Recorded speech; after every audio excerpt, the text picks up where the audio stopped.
Welcome back, everybody, to this episode of the JMO podcast. I'm your host, Tayler Michels, and on this episode, we bring Jason Mitchell back in the studio to recap some of the great fishing that he's had so far this winter.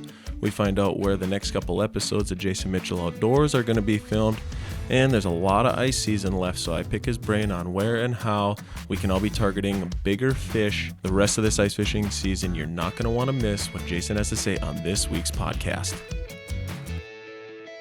The JMO podcast is sponsored by Long Haul Trucking. Long Haul Trucking is looking for skilled professional CDL drivers to join their team. Long Haul values their drivers and shippers like nobody else. Their employee-owned ESOP structure has them leading the industry in pay and benefits, geared towards long-term success and growth for company drivers and owner-operators. Long Haul is a people-first company, and it shows. They take pride in giving their drivers an opportunity to have a fulfilling career along with a healthy, happy life on the home front. If you're a professional CDL driver, get a hold of Long Haul at 1-800-255-5153 or look them up online at longhaultrucking.com. Long Haul, running on the power of promises kept. Jason, man, we're sitting here in studio. It's been a little while since we sat down and talked, so let's do a little recap. Where have you been? What's been going on lately? We've been ice fishing for a long time. I remember, looking back the end of October, some of the sloughs froze up when we were waterfowl hunting where we could have walked on some of the sloughs, and we were ice fishing early November, and so we were out on the ice early. And it was one of the earliest freeze-ups that I can remember, as far as up in the Devil's Lake area here of North Dakota.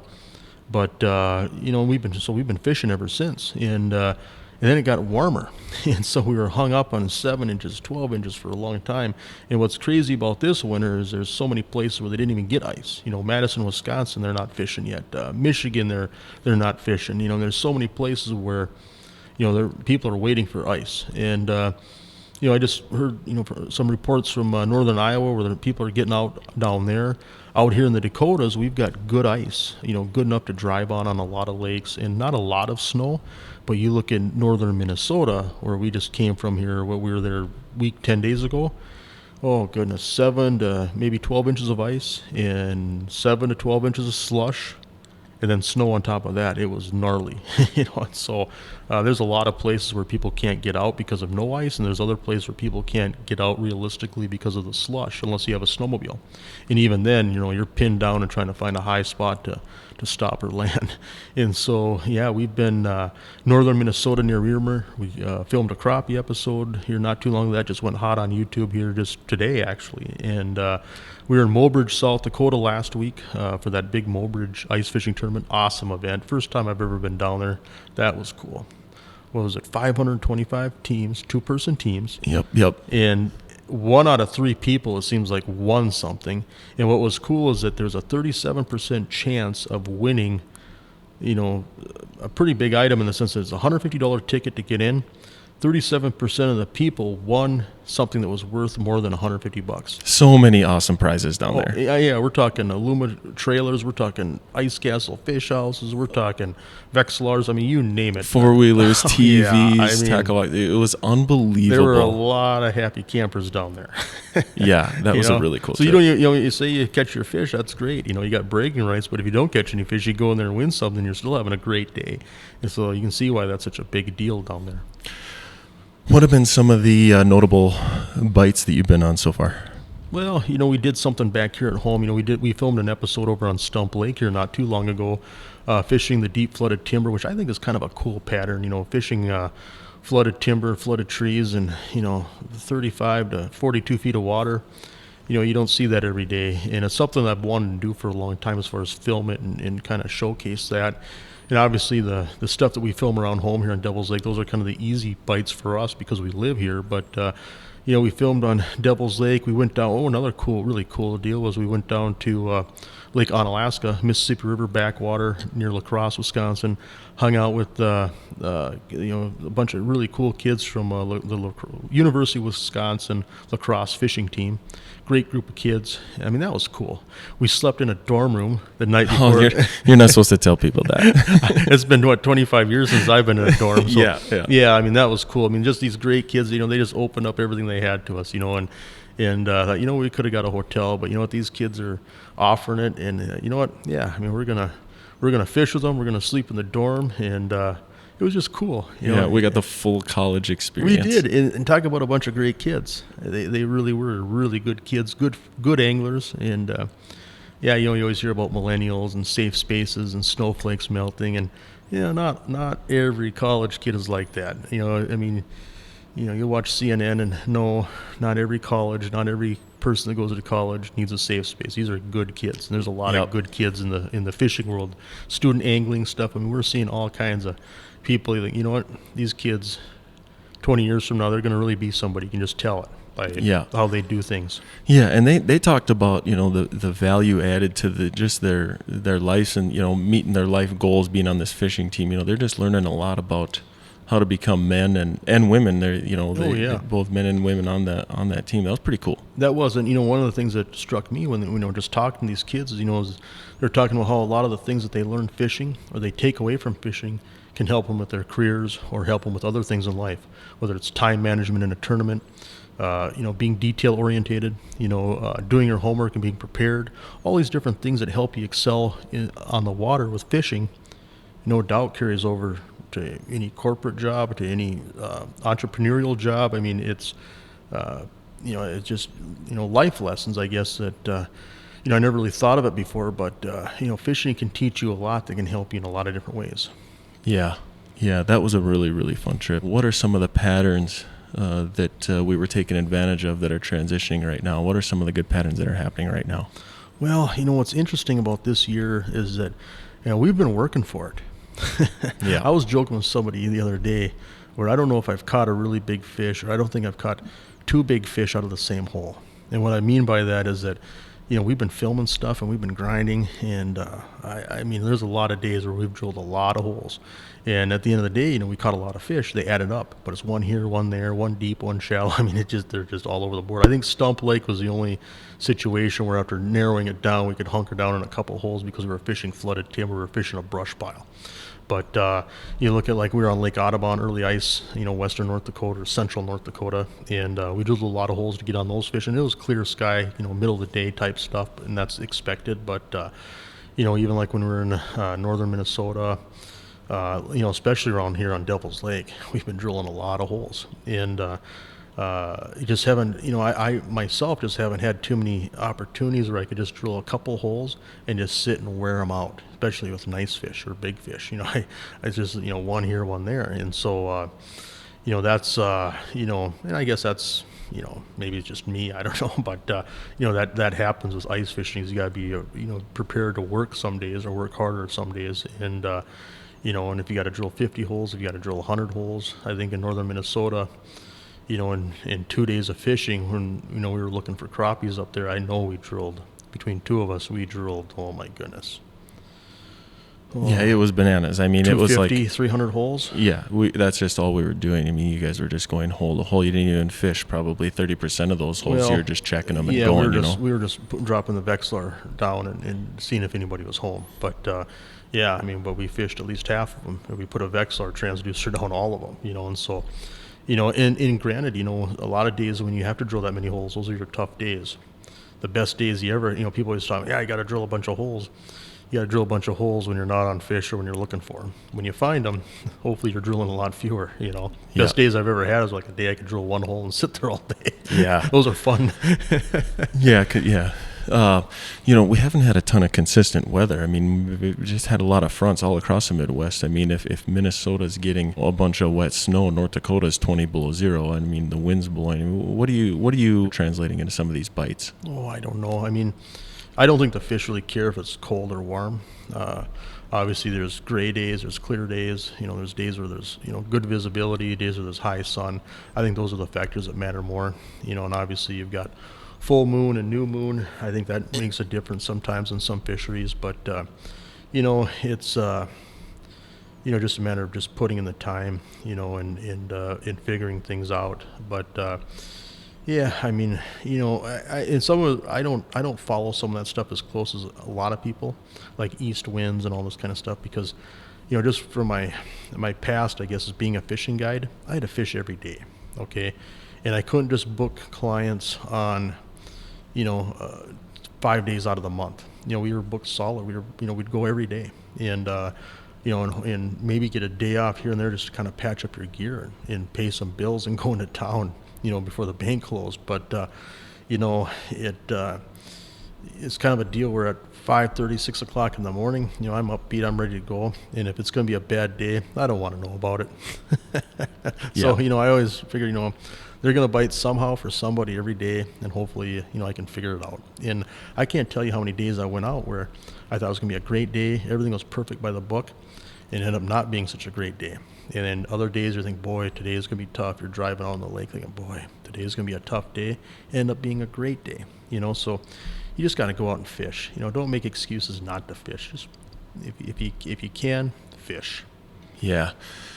Yeah, I think that's, 'cause you can't always choose what day, if your wife or girlfriend says you can go fishing, you just got to blow the hinges off that door and go no matter, rain or shine. You just got to go. You can't always pick everything or line up everything. People that try to pick and line up too much, opportunities pass them by. It's kind of like hunting, right? If you make all kinds of reasons why you're not going to see anything that day, that's the day. You just got to put in the time, and that's the thing I always look at is if I put in the time and work hard. Yeah, there's days where, things don't line up. There's days where I think, boy, now I know why nobody's fishing over here. Yeah. But then you get on a roll too where, you can do no wrong, and a lot of times with fishing and the grind, it's the highs are high and the lows are low, and you just got to keep pounding away. And, I think, a lot of times with fishing, people think, boy, what's a good angler and what's a not so good angler? A lot of times the big difference is persistence, where it's easy to maybe get discouraged or give up, or halfway through the day, just your head's not in it anymore. And, I always tell myself, keep doing the little things right when you think it's no longer possible to be successful, whether it's hunting or fishing. Just keep doing the little things right, the little things that you have to do to be successful, even when it's fourth and long and, the odds are against you. And that's how you get lucky. And sometimes you get really lucky. An entire trip, an entire day can turn around in a nanosecond. Just one hole, one window, one move, and you forget about everything else in a hurry that led up to that. It's just those moments where, 90% of the fish are caught in that 10% time window. So you just got to keep pounding away. One topic I wanted to have you go over a little bit, with TV, a lot of times we're fishing a lot of public bodies of water. Anybody can go there, and we're promoting some areas more than others. Sometimes it's a small lake and we can't always say where we're at. Otherwise, for obvious reasons, it might wear it out or whatever. But, I'm going to use that reamer crappie episode. I was there with you, and, we drilled a lot of holes, or you guys drilled a lot of holes, and realistically, some of those holes you could have sat down and wore out a bunch of 6-inch crappies. But that's not what we were looking for. We were looking and hunting for the top end of that population, the bigger fish. Talk about how you attack a fresh body of water where you're just searching for fish, but specifically the big fish in that body of water. Well, there's no rhyme or reason. There's no magic to it. Every situation can be different. Sometimes, you'll find the mass of fish doing one thing, but the bigger fish might be shallow. Or say the mass of fish is out over the bowl or over the basin, and the big fish are, up on the weeds, or maybe the big fish are positioned at the top of the school in the basin, or maybe they're at the bottom of the school, and you got to figure that out. But, just a matter of cycling through fish. But here's something I really believe, and it applies to walleyes at times, it applies to crappies, bluegills, perch, is whenever you get a wave of fish, where you got, 2 to 5 feet of fish below you, okay? Or you have a set number of fish living on a spot, and you're the first person to drill a hole over that spot. You're just, that's one thing I always try to do is fish fresh ice. I'm always looking for spots that just haven't been touched. I don't want to go to a spot that's just been drilled out every day for all winter. That's a really hard situation to catch big fish. Reason being is, and this is what I believe, is that you look at a pack of fish, say there's 20 fish, 50 fish, it doesn't matter how many, and say 5 to 10% of them are the bigger ones, the top end, okay? That 9-inch bluegill or bigger, or that 12 to 13-inch crappie or bigger, that, walleye that's over 22 inches, there's a certain percentage of them that are bigger. And a lot of times those bigger fish rule the roost, okay? They run the spot. They're the most aggressive. They push the other fish out of the way. And I see walleye fishing especially, where you tap into a new spot, and a lot of times that first day, the first fish you catch are the nicest fish, and then after that, a lot of times the size drops off. Whereas if you put enough pressure on it, all of a sudden the bigger fish are hard, and it happens in the summertime too, where you keep putting pressure on the spot, and it's harder to catch those big fish, and all of a sudden the fish just keep getting smaller and smaller and smaller. The reason being is those small fish now get to eat because those big fish are sore. They're pouting, laying on the bottom somewhere.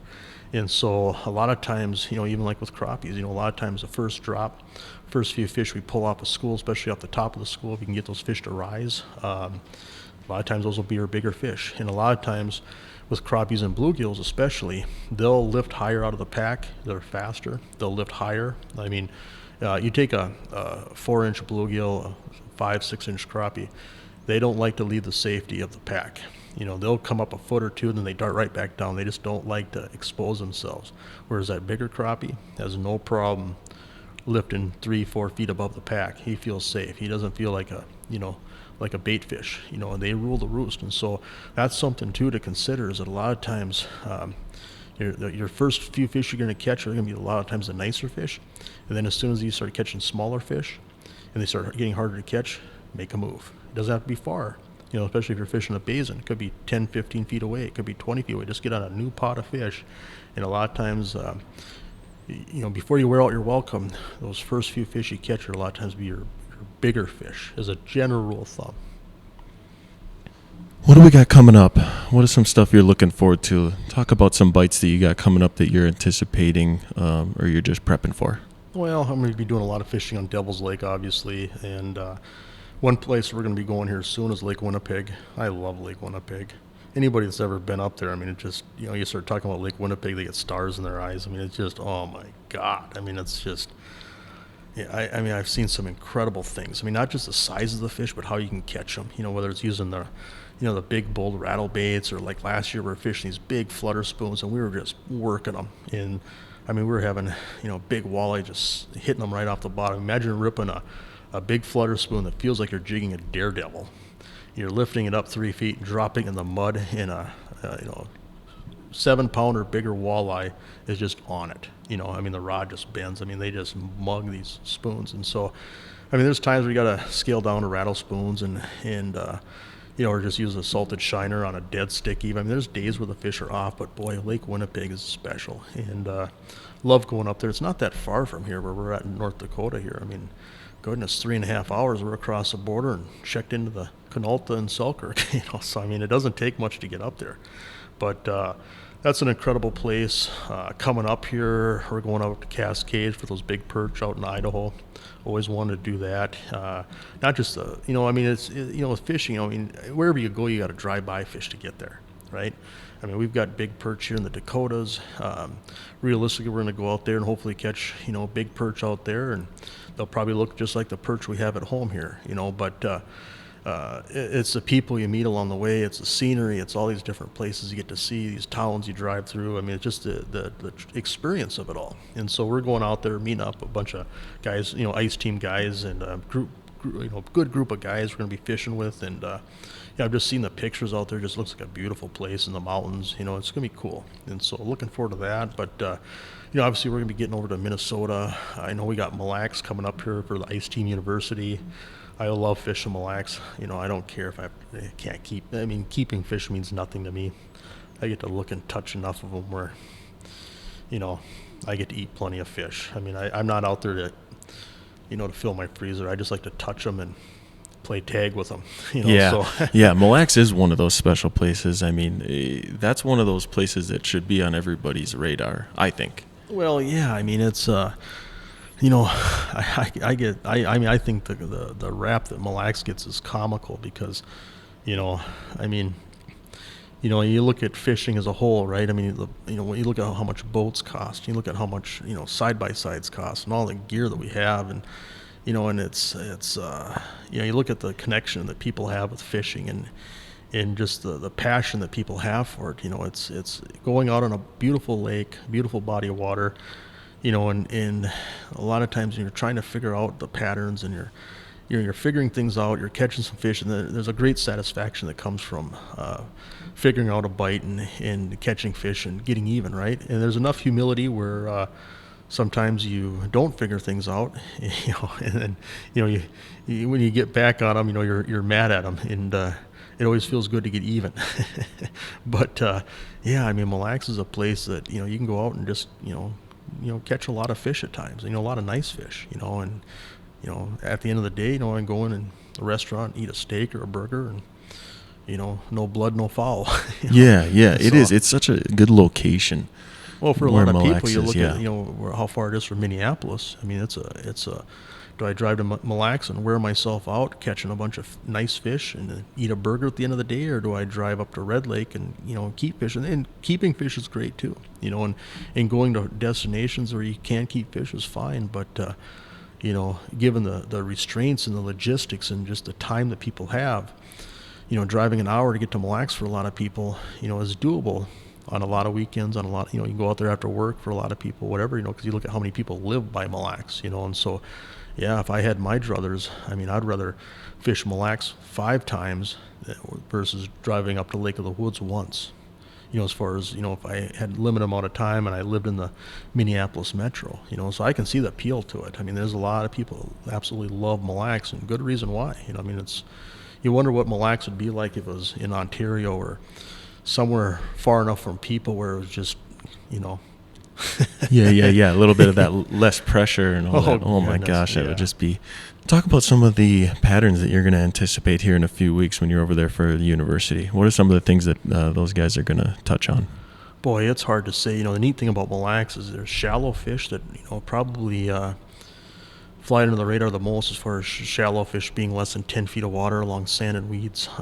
There's obviously the deep mud stuff, midwinter pattern that's pretty prominent. There's obviously you got the gravel and the rock piles. I mean, there's so many different patterns on Mille Lacs. That's what's so cool about it, is that most days you could find across the entirety of the lake, you could find several different patterns and locations firing at the same time that are very different from each other, and so that's what I really enjoy about Mille Lacs, is the diversity. You never know what you're going to expect, and at the end of the day, you talk to other people that caught fish, and you were out in the mud. You find out that, wow, people are catching them up on the gravel too. So people are in the south end were catching them, and people on the north end were catching them. So I mean, that's what's so cool about Mille Lacs.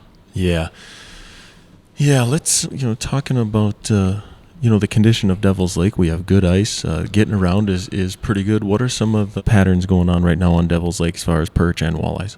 Well, the nice thing about Devil's Lake right now is we do have good ice. I mean, you can drive a pickup most places. Obviously, you have to worry, be careful around pressure ridges and ice eaves, and obviously the bridges and culverts are you always stay away from that stuff. But we've got good ice now, and we don't have a lot of snow, knock on wood. People are getting around with pickups. There's hard-sided fish houses out on Devil's Lake, and we've had some really good walleye bites, and that's pretty typical.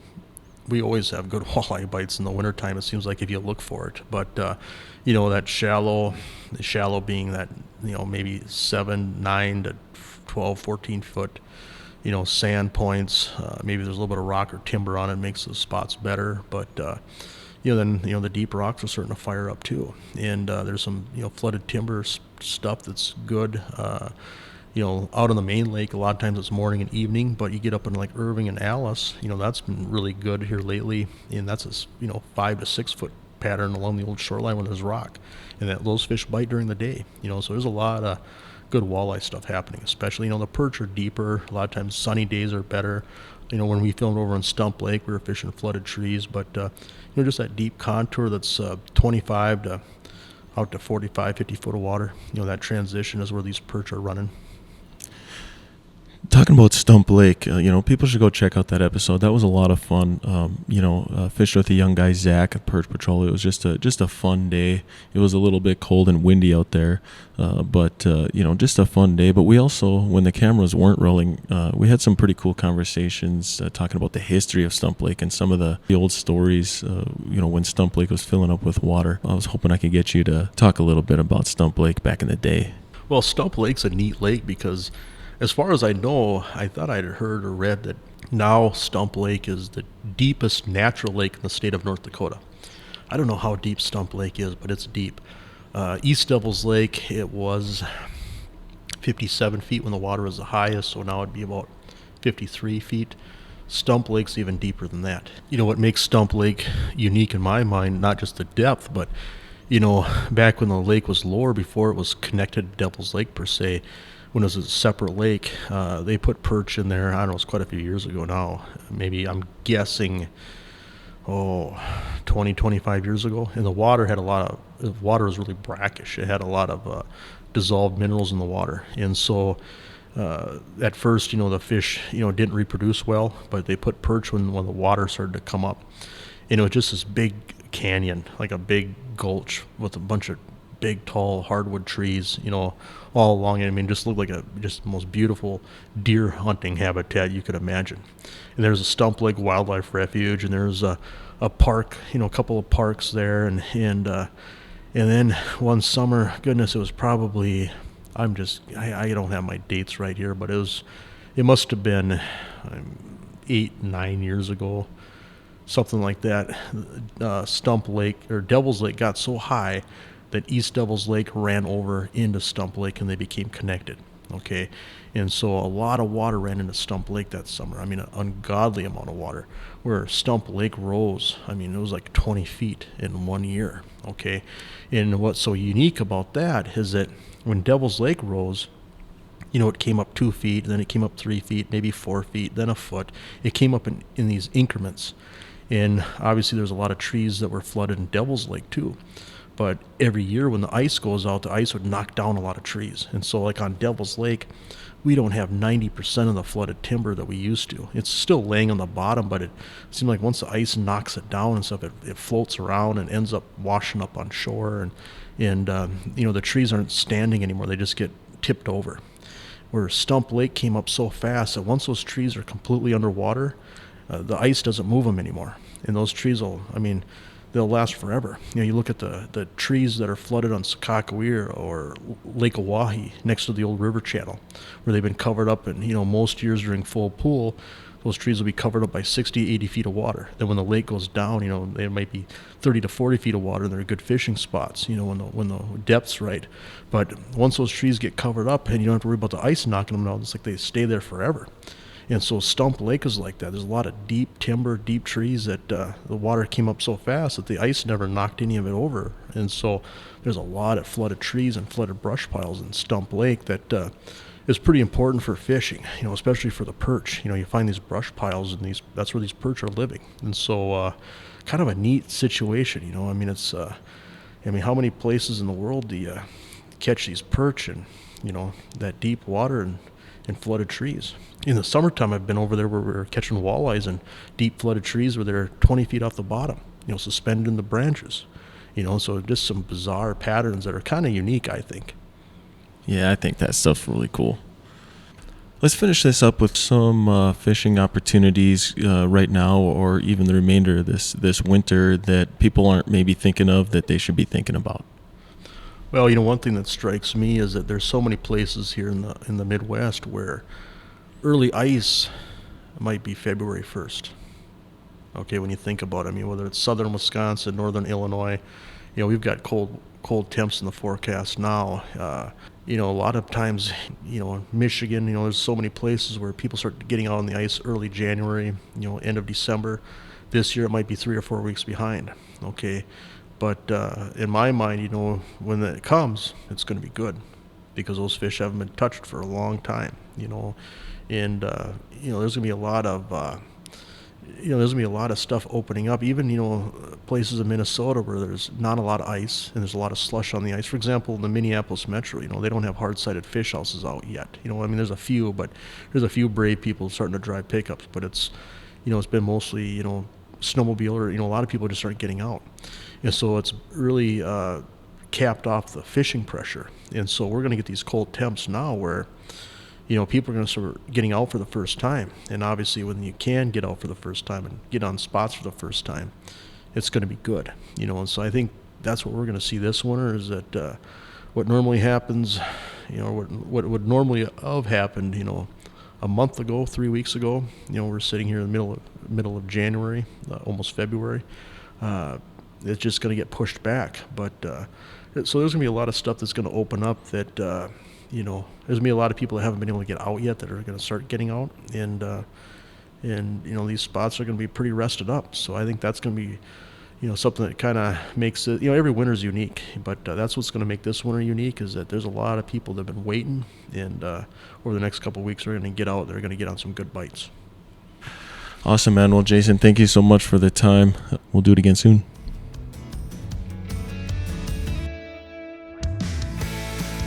Thanks again for joining us on another episode of the JMO podcast. Head on down to the comment section. Let us know your thoughts, and if there's anything you'd like to hear on a future episode, we'd love to hear about it.